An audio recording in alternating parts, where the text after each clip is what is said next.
I'm Tracy, and this is Yoga for Every Body. Today we're going to do a pose I think everybody's going to really enjoy. We call it legs up the wall. So I'm going to show you how to get into the pose, and like I tell most people, it's harder to get into the pose than it is to be in the pose. So I'm going to kind of demonstrate how I get in the pose, and then you may have to find a way to shift around if you need to. So when I do it, I start with one shoulder and hip at the wall. Kind of helps if you do the same shoulder and same hip. If you do the opposite ones, you're really going to find yourself in a unique position. So with one shoulder and one hip against the wall, you just kind of have to kind of think you're going to swing yourself. So my head's going to go this way, my legs are going to go up the wall. So it's kind of in one fell swoop. Here we go. Very simple and easy. It's a great acrobat trick.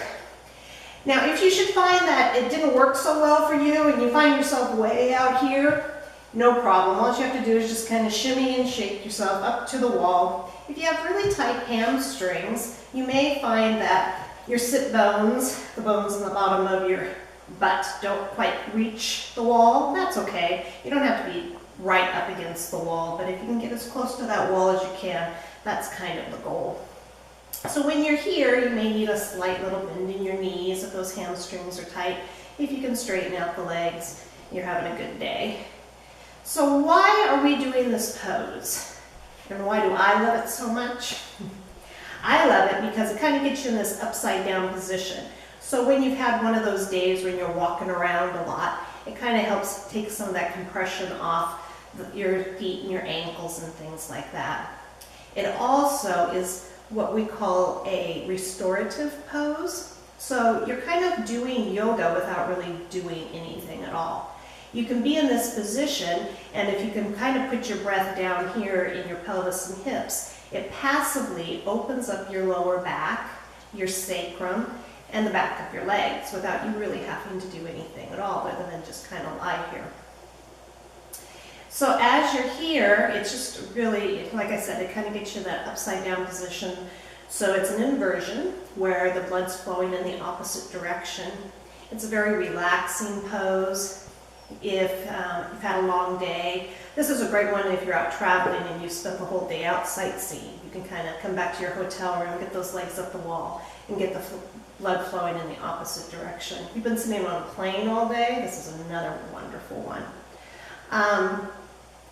It's also good for if you might have like a mild headache. It just kind of helps relax the mind, take the stress away, and kind of helps relieve those kinds of things.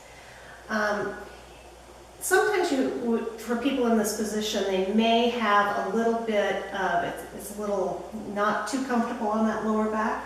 So you can actually get a folded blanket, kind of lift up those hips.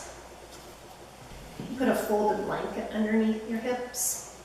Kind of helps take a little bit of that stress off. It puts a tip in your hips, tip in that pelvis a little bit. If that's comfortable, and you may want to go a little higher, you may, if you may have a bolster at home, good luck if you do. Or you could just use some pillows, some strong pillows, or even blankets that are folded up a little firmer.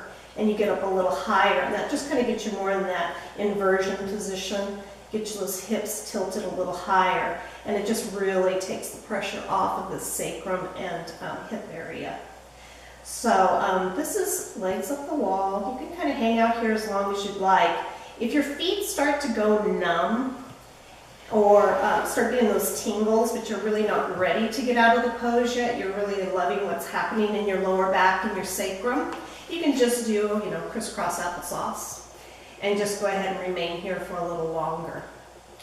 And there's really no set length that you can remain here. You can stay here a half hour, you can stay here 2 minutes. It just really doesn't matter.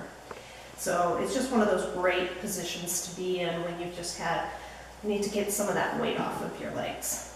So when you're ready to come out of the position, it's just real simple. You just kind of bend your knees, roll over to one side, and you can just come up.